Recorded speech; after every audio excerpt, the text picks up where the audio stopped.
ಅದಕ್ಕೋಸ್ಕರವಾಗಿ ಇವರಿಗೂ ಕೂಡ ದೇವರ ದರ್ಶನ ಆಗಬೇಕು, ಅನುಗ್ರಹ ಆಗಬೇಕು ಎಂಬ ಉದ್ದೇಶದಿಂದ ಆ ಒಂದು ವರವನ್ನೇ ಕೊಟ್ಟಿರ್ತಾರೆ. ಬ್ರಹ್ಮದೇವರ ಶಾಪ ಚೆನ್ನಾಗಾಯಿತು. ಅವರೇ ಮತ್ತೆ ಪ್ರಹ್ಲಾದರಾಜರು, ಕಾರ್ತಿಕರಾಜರಾಗಿ, ವ್ಯಾಸರಾಜರಾಗಿ, ರಾಘವೇಂದ್ರ ಸ್ವಾಮಿಗಳಾಗಿ ಬಂದಿದ್ದಾರೆ. ಅದರಿಂದ ಈ ಭೂಮಂಡಲದಲ್ಲಿ ನಾನಾ ವಿಧವಾಗಿರ್ತಕ್ಕಂಥ ದೇವರ ಪೂಜೆ ಮಾಡೋರಿದ್ದಾರೆ, ಇಲ್ಲ ಅಂತ ಹೇಳ್ಬಾರ್ದು. ಅಂಗಪೂಜಾ, ರಂಗಪೂಜಾ, ಬಹಿರಂಗ ಪೂಜಾ ಅಂತ 3 ವಿಧವಾದ ಪೂಜೆಗಳಿದೆ. ಅದಕ್ಕಿಂತ ಜಾಸ್ತಿ ಸಮುದಾಯ ನೇರವಾಗಿ ಮುಖ ಪ್ರಚಾರ ಮಾಡೋದು ಬೇಡ, ದಂತಧಾವನ ಮಾಡೋದು ಬೇಡ, ಸ್ನಾನ ಮಾಡೋದು ಬೇಡ. ಆದರೆ ಅತ್ಯಂತ ಸೀತಾಮಯ ಶ್ರೀರಾಮಚಂದ್ರ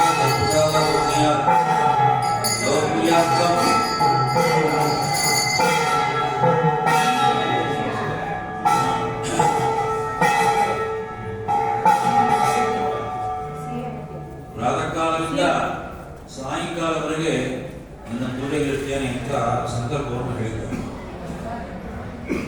ಸಾಮಾನ್ಯವಾಗಿ ಎದ್ದು ಸ್ನಾನ ಮಾಡಿ ಆಮೇಲೆ ಸಂಕಲ್ಪ ಮಾಡೋದಾಗಿತ್ತಲ್ಲ, ಅದೇ ಕಾಯ ವಾಚ ಮನಸ್ಸ ಅಂತ ರಾಯರ್ತಾರೆ. ಕಾಯ ವಾಚ ಮನಸ್ಸ ಮೊದಲು ಮಾಡಿಬಿಟ್ಟು ಆಮೇಲೆ ಎಲ್ಲ ದ್ರವ್ಯಗಳಿಂದ ಪೂಜೆ ಮಾಡಬಾರ್ದು ಅಂತಲ್ಲ. ಮತ್ತೆ ನೀರಿಂದ ಶುದ್ಧತ್ವ ಬರ್ತದೆ. ಆಮೇಲೆ ಕಲಶ ಪೂಜೆಗಳು, ನಿರ್ಮಾಣ ವಿಸರ್ಜನೆ ಎಲ್ಲ ಒಂದೊಂದು ಮಾಡೋದು ಇದ್ದೇ ಇದೆ. ಇನ್ನು ವ್ರತಗಳು ಮಾಡಬೇಕಾದ್ರೆ, ಯಜ್ಞಯಾಗ ಮಾಡಬೇಕಾದಾಗ ಅಲ್ಲಿ ವ್ರತಗಳು ದ್ರವ್ಯಗಳು ಬೇಕೇ ಬೇಕು. ಪತ್ರಂ ಪುಷ್ಪಂ ಫಲಂತೋ ಯಂ ಯೋಮಿ ವೃದ್ಧಾಂ ಪ್ರೇಕ್ಷತೆ ಅಂತ ಹೇಳಿದ್ದಾರೆ. ಆ ದ್ರವ್ಯ ಇಲ್ಲ ಅಂತಂದ್ರೆ ಅಲ್ಲಿ ಯಾವ ಕೆಲಸ ನಡೆಯಲ್ಲ. ದ್ರವ್ಯಗಳು ಬೇಕು, ಸಮಿತು ಬೇಕು, ಆಜ್ಯ ತತ್ವ ಬೇಕು, ಎಲ್ಲ ಪ್ರತಿಯೊಂದು ದ್ರವ್ಯಗಳಿಂದ ಪೂಜೆ ಮಾಡಬೇಕಾಗ್ತದೆ. ಅದು ಎರಡನೇದಾಗಿ ಅಂಗಪೂಜಾ, ರಂಗಪೂಜಾ. ಅಂಗಪೂಜಾ ಅಂದ್ರೆ ಕಾಯ ವಾಚ ಮನಸ್ಸು ಸಂಕಲ್ಪ ಆಗುತ್ತೆ. ಆಮೇಲೆ ಅಂಗಪೂಜಾ ಅಂದ್ರೆ ಏನು, ದೇವರಿಗೆ ಅಭಿಷೇಕ ಮಾಡೋದು, ನೀರಭಿಷೇಕ, ಅಭಿಷೇಕ ಆಗೋದು. ಇದು ಪರಮಾತ್ಮನಿಗೆ ಅಂಗಪೂಜಾ ಅಂತ ಕರೀತಾರೆ. ಇನ್ನು ರಂಗಪೂಜಾ ಅಂತಂದ್ರೆ ಆ ವಿಗ್ರಹಗಳನ್ನ, ಪ್ರತಿಮೆಗಳನ್ನ ಹೊರಗೆ ತಂದಿಟ್ಟು ಅಲಂಕಾರ ಮಾಡಿ ನರಕಾಭಿಷೇಕ ಮಾಡ್ಬೋದು, ಪಾದಪೂಜೆ ಮಾಡ್ಬೋದು, ಮತ್ತು ಅದಕ್ಕೆ ವಿಶೇಷವಾಗಿ ಕಲ್ಯಾಣೋತ್ಸವ ಇದ್ವೆಲ್ಲ ಮಾಡ್ಬೋದು ಅಂತ ರಂಗಪೂಜೆ ಅಂತ ಹೇಳ್ತಾರೆ. ಇನ್ನೊಂದು ಬಹಿರಂಗ ಪೂಜಾ ಅಂತ ಇದೆ. ಬಹಿರಂಗ ಪೂಜಾ ಅಂದ್ರೆ ವರ್ಷಕ್ಕೊಂದ್ಸರಿ ಎಲ್ಲ ಉತ್ಸವಾದಿಗಳು ನಡೆಯೋದು ಅಂತ ಹೇಳ್ತಾರೆ. ಕೆಲವು ಮಠಗಳಲ್ಲಿ ದೇವಸ್ಥಾನ ದಿನ ಉತ್ಸವ ನಡೀತಾ ಇರ್ತದೆ. ಆದರೆ ಉತ್ಸವಾದಿಗಳು ಪಂಚಾಂಗ ಬರುವಂತಹದ್ದೆಲ್ಲವೂ ಕೂಡ ಅದು ವರ್ಷಕ್ಕೊಂದ್ಸರಿ ಬರೆದಿರ್ತಾರೆ ನೋಡಿ. ಈಗ ಬೊಮ್ಮಗಟ್ಟಿ, ಹುಡುಗಟ್ಟಿ, ಪ್ರಾಣೇಶ ರಥ ಅಂತ ಬರೆದಿರ್ತಾರೆ ನೋಡಿ, ಅದು ವರ್ಷಕ್ಕೊಂದ್ಸರಿ ಬರೋದು. ಹೀಗೆ ಪ್ರತಿಯೊಂದು ಕೂಡ ವರ್ಷಕ್ಕೊಂದ್ಸರಿ ಮಾಡುವಂತಹ ಪೂಜೆಗೆ ಅದು ಬಹಿರಂಗ ಪೂಜೆ ಅಂತ ಕರೆದಿದ್ದಾರೆ. ರಥೋತ್ಸವ ಮುಂದೆ ಬರ್ತದೆ, ಪಲ್ಲಕ್ಕಿ ಹೊರಗೆ ಬರ್ತದೆ, ಮತ್ತು ಆನೆ ಉತ್ಸವ ಅಥವಾ ಸಿಂಹೋತ್ಸವ ಏನಾದರೂ ಕೂಡ ಅದು ಎಲ್ಲಿ ಬರುತ್ತೆ ಅಂದರೆ ನಮ್ಮ ಮನೆ ಮುಂದೆ ಬರುತ್ತೆ. ಮನೆ ಮುಂದೆ ಬಂದಾಗ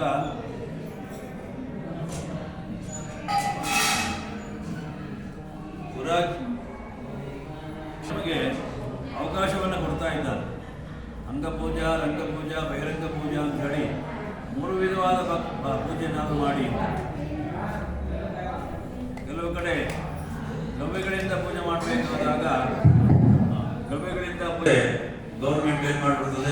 ಕರ್ನಾಟಕ ಆಗಿರ್ಬೋದು, ಅಥವಾ ಆಂಧ್ರ ಪ್ರದೇಶ ಆಗಿರ್ಬೋದು, ಅಥವಾ ತಮಿಳುನಾಡು ಆಗಿರ್ಬೋದು, ಮಹಾರಾಷ್ಟ್ರ ಆಗಿರ್ಬೋದು, ಒಂದೊಂದು ಕಡೆ ಏನಾಗುತ್ತೆ ಅಂತಂದರೆ ಭಾರತ್ ಬಂದ್ ಅಂದ್ಬಿಡ್ತಾರೆ. ಅವಾಗೇನು ಮಾಡ್ತಿಲ್ಲ, ದ್ರವ್ಯದಿಂದ ಪೂಜೆ ಮಾಡೋಕ್ಕಾಗತ್ತ, ಆಗದೇ. ಅದಕ್ಕೆ ಏನು ಮಾಡಬೇಕು, ಕಾಯ ವಾಚ ಮನಸ್ಸ ಮಾಡಬೇಕು ಅಂತ ಹೇಳಿದ್ದಾರೆ. ಕಾಯ ವಾಚ ಮನಸ್ಸ ಪೂಜೆ ಮಾಡಿಬಿಟ್ಟು ನಿತ್ಯ ಪೂಜೆಗಳು ಇದ್ದೇ ಇರ್ತದೆ.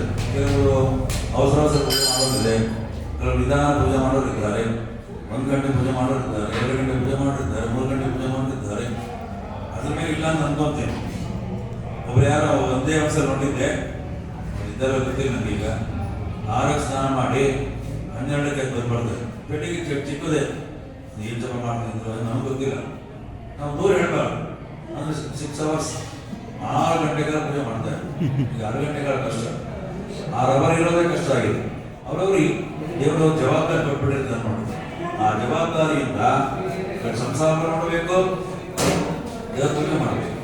ಮನೆಯವ ಮನುಷ್ಯಾನ ಕಾರಣ ಬಂದವ ಕ್ಷಯ ಅಂತ ಇವತ್ತು ಮನಸ್ಸೇ ಕಾರಣ ಅಂತ ಹೇಳ್ತಾರೆ. ಆದರೆ ವಿಶೇಷವಾಗಿ ನಮ್ಮ ಗುರಿ ಎಲ್ಲಿ ಹೋಗ್ಬೇಕು. ಈಗ ನಾವು ಜನ್ಮವನ್ನು ತಾಳಿದಾಗ ಗುರಿ ಎಲ್ಲಿ ಹೋಗ್ಬೇಕು ಅಂದ್ರೆ ಮುಂದೆ ಮಂದಿರೇ ಸ್ಪಿನ್ನು ಬೆಳೆದ ಮೋದಿನಾಂತೆ ದೇವ.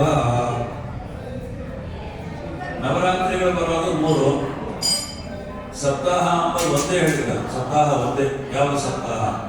ಭಾಗವತ ಸಪ್ತಾಹ ಪ್ರಸಿದ್ಧಿ ಅಲ್ವಾ? ಭಾಗವತ ಸಪ್ತಾಹ ಅಂತ ಪ್ರಸಿದ್ಧಿ. ಇನ್ಯಾವ ಸಪ್ತಾಹ ನೋಡಬೇಕು ಇನ್ಮೇಲೆ.